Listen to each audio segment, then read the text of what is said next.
Attorney General Godfred Dami NAF Richard Japa Leaked tape who sama NDC drop pay and drano NPP led by Frank Davis lawyer NAF Nana B responded to NDC and sama umodaba bonte and drano.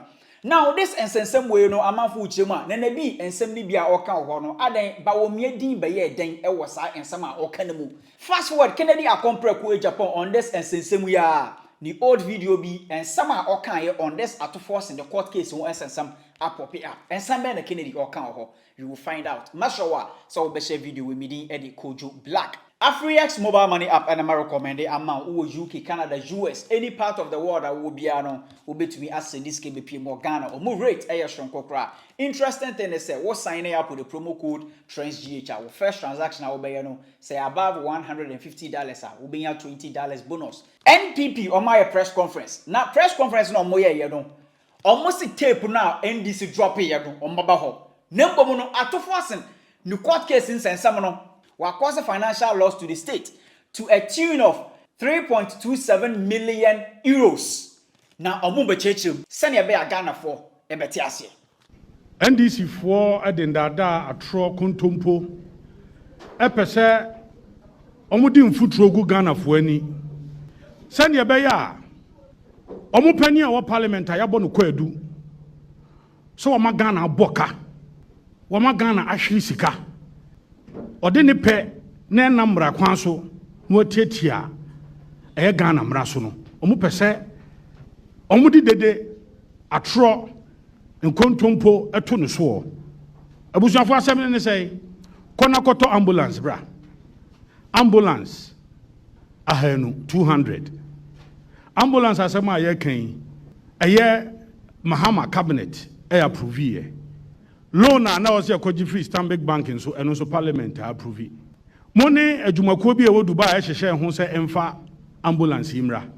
Nhyehyɛ na e wo ho ne sɛ ansa na ambulance ni beba no. Ye ntuaka. Ambulance ni beduru ye hwɛ sɛ sefata ansa na etuaka. Ye Ato Forson ye nim ne na ɔno pɛ wɔ saa nhyehyɛ mu. Ye nim ne na owom ne etuamu ne obenya firim. Yenim se na bibi ko ne kotoko ma o de ahopepre etro krata e de koma Bank of Ghana say Bank of Ghana enkotua nkofo ya o mfa ambulance ma ye enkotua mo ka ampa Bank of Ghana so ekotua mo ka etua mo ka wie nya no nko a o na wasa tro krata de asa kwakoma controller se controller entua eye bank charges sika bank agiye a editua asa kai no ense entua over 900,000 Ghana cedis. And so how? Ansa na krampo no no letter na Bank of Ghana no na sabre no. Mami anya memfa ne kransie yi no ye minister in charge of health. Ne friend Madam Shirley Aite. Na wa tro krata de akwa eye Big C campaign for your modu ba ye also mo de ambulance yi ba ya o de ambulance ntontoro ba ye no. Wa tro akoma mo say mo emfa ambulance ne ma in fact they should not even produce Mom produce ambulance no. Na emomu no.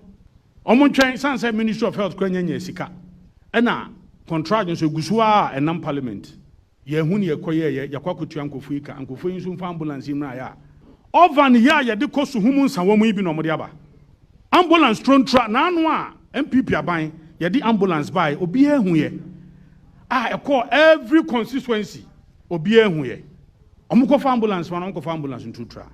Ambulance esi Ghana oma anya ne hwe 2014 to 2017 na NDC efra ban mu oma anya bibia amfa ho in fact sabre no ambulance ne bae na o Minister of Health here Alex Ebefia o tro krata de ko say ambulance we no potokasem o se enye fit for purpose National Ambulance Service inso be ka say ambulance we omuntimi nyusi wo di nipa tum kra nipa no kra bedu hospital no wawu wo bogana ka what the Ghana dream? Yet what Jiran Senibia? Yabo Kwadu. One fire Sikano and Shebaby also the Sheye. And a Wasama Ghana as a Shirisika. Muma sa big C company ya or this ambulance don't try a truck by. Say Obetua Sikano or so Obetua, me one cratani yawa. Na ever me what Jackratania move for me. Nini now has say. Company say on Obetua 2 million euros. Or 12 year Besaba befa a year. na yin nako 2 million euros abusuan fon krata ni we emfree ho let us omo trobae the lawyer letterhead let us omo atrobae let us omo atrobae omo ba be pa cho say ampa e kana ba ye be ba be for ye ambulance tonto na ye de bae no na ye tua 2 million euros and attorney general say there be a big C company no ono asem a ye di wo court no onka ho bi lawyer ni be ka say big C no onye party to asem na ekoso no na obi asabi wudi asem a onka ho bi so na no asem brew na say ne usa ko change ni say ko peska na hefa na kwako hu no no we na bi si onwie ye onkwate a NDC led by Chairman General Isedun Ketia Asami Jefi so tie chire ogbo ni nsem ho say adan a o ma drop Godfrey Dame ene Leaked Japa o mu leak tape no se hwe mo hwe ne o mo kire wo this leak tape no o mo be chechim akọ details ne no na amanfo chem say nana bi oboba wo miedin e wo ho that part no oboba wo miedin no wan fem ba na ke be ye den who create problems for bawumia tape ene omo boy no e ya tro tape no e doctored ya kekansi ani ya twetwe bi afrim ya hyada hyadem e de abafu mfidie ya de afam ani aye ne tantantan yem betonto abonten na tape o ba o ha na national chairman na stop it oh it has more no can play momo hey na dan ye cheche wo so anya tape wo ba ya fe na tape no sabe run ho commentary asa che tu bo tape na na edu ba bi obon sanim guase aba na osimunyina ho small ho we ya attorney general asema na o kan odi lead no o kan sei o say momo man go so momo anim guase press conference be no wo so wa dance ya Jaina Ghana for journalist mo adwumu do mo adwumu pi na obi akoko fa tape wa keka bom in fact wo hwe omo WhatsApp bi omo de kire omo say attorney general any papa ne kasa 28 minutes or 26 minutes yes sir tape omo boy enso no eye 14 or 15 minutes tape no omo boy 16 chese mako yi bi afrum di bi ahyem the voice bi apia fru baby sanse mo time Godfrey Dame eti mo basa mo ye ne basa attorney general Godfrey Dame on resign no china obekos word in attorney general in fact His Excellency the Vice President Dr. Mahmoud Bawumia so ba no be mana ya attorney general obekos word di attorney general no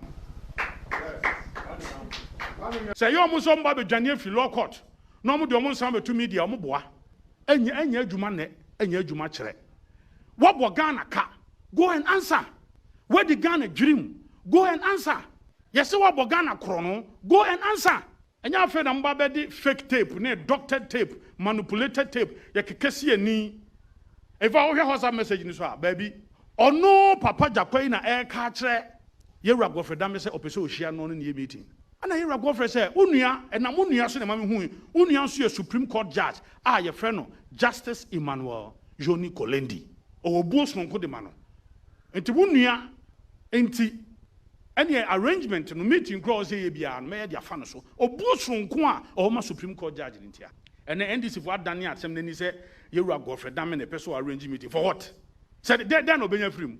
Now this Ato Forson court case who nsem we are Kennedy Akompreko Agyapong years ago or can nsem be on this case. But honestly, I'll be frank. Me nim sa some no court here. But I disagree. I disagree with Ato Forson there. Yes. Now truth will kill me because Sawusi will be a minister of finance. Nese ministry be edine yaba no establish LC manwa. Now kasa dia any mo ministers na motiwa na mu heli sayid. Mo hwe ni. Ana we bia bibi wo mu awunim. Well, but I'm telling you, my reading kakra, and I'm just saying, in principle, Sawuka James said Ato Forson causing financial loss to the state because he established an LC for a ministry. It is not his responsibility to check, say, it is the responsibility of that particular ministry. I will establish an LC on his behalf to check. Media, Mrs. Sawu Yusu and no. As causing causing financial loss to the state. I disagree. Okay. Me state my position. Me nimsu ochina be yami, but there be anya facts ni nyina na available. I know the facts. I know. I disagree.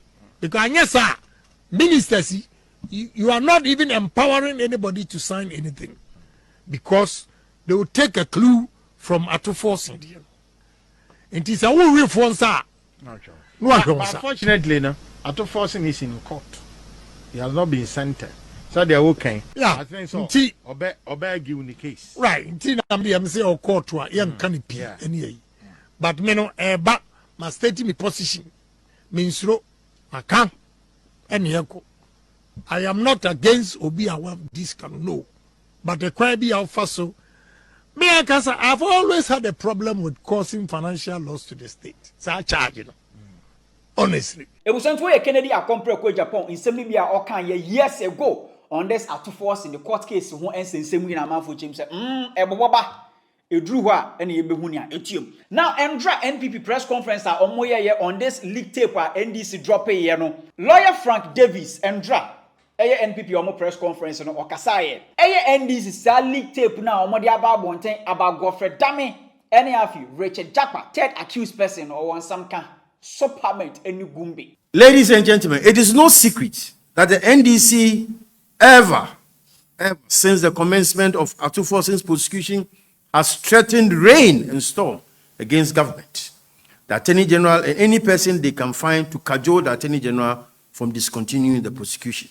Pressure has come from every angle, including former President Mahama, the leadership of the minority in parliament, the clergy, business friends of Ato Forson, etc., etc. This pressure stems from some warped and baseless logic of the NDC that the Ato Forson's prosecution is politically motivated and its leader in parliament should be immune from prosecution, even when the facts indicate conduct resulting in financial loss to the state. It is also worth noting that the prosecution of Ato Forson commenced even before he became minority leader, making it worthless and nonsensical, the suggestion that he is being prosecuted because he's a minority leader in parliament. This logic can only come from the NDC. The latest allegation by Richard Japa, the third accused and an associate of Ato Forson in this botched ambulance procurement transaction, is therefore only a further ploy contrived to curtail the prosecution of Ato Forson and smear the Attorney General's integrity and reputation. But this, I can assure you, will not work. Ladies and gentlemen, the allegations by Richard Japa that the AG has on several occasions met him in private at odd hours and in person on phone to coax him to implicate the accused person is a complete variance with the prevailing facts. In fact, it is laughable. The attempt to selectively present facts without the whole is telling of the intentions of the third accused person. For the record, it is unacceptable that Johnson Asiedun Ketia will run a commentary over the alleged tape calculated to prevent Ghanaians and discerning people as such from making their own deductions and reasoned judgment. You saw him on radio behaving like a choir master. Again, even though from the screenshots displayed, the alleged conversation is supposed to last 26 minutes, the NDC schemed to play only 60 minutes. 16 out of 26. The question is, where is the rest of the tape? Even in respect of what was played, it is apparent that there are repetitions, overlaps, incoherence, voiceover, and distortions, demonstrating that the NDC has spent these past days distorting whatever tape they played. Instead of commencing the press conference at 2, they had to wait till about 3 o'clock because they were still doctoring. We have been doctored. We are presenting to you the facts as they are. Even on that doctored tape, the Attorney General never requested the witness to falsify, fabricate, or concoct any evidence or testify in the prosecution's favor. You all heard the tape. Where did the Attorney General lure the third accused person to prefer evidence against the first accused? With the load of evidence before the court, how can the Attorney General manipulate the third accused person? Indeed, if the prosecution had not made any case against Ato Forson, the judge will not call upon them to open their defense. Let us throw those accusations in the dustbin of worthless material. Again, on the question of who initiated the meeting, even from the NDC's presentation, it is clear that if any meeting at all was called, it was mooted and initiated at the instance of the third accused person. We would like to put it on record that as of February 2022, when Agyapong requested for a meeting with the AG never met him and never made any arrangement to the Supreme Court Justice, Emmanuel Yoni-Kulendi. It was not until the AG was invited to the residence of His Lordship Justice Emmanuel Yoni-Kulendi in 2023 that he surprisingly met Richard Agyapong at his residence. We remain resolute and very firm in our minds that the Attorney General has never approached the accused person for any conversation, let alone request him to skew his testimony against first accused Ato Forson. The only meeting at which the Attorney General met the third accused person was in the residence of a Supreme Court judge, His Lordship Justice Emmanuel Yoni-Kulendi, who about 6 weeks ago requested to see the Attorney General. It is not out of place for the Attorney General to visit the said justice upon request, more so when the two were friends, even before the elevation of the latter to the Supreme Court.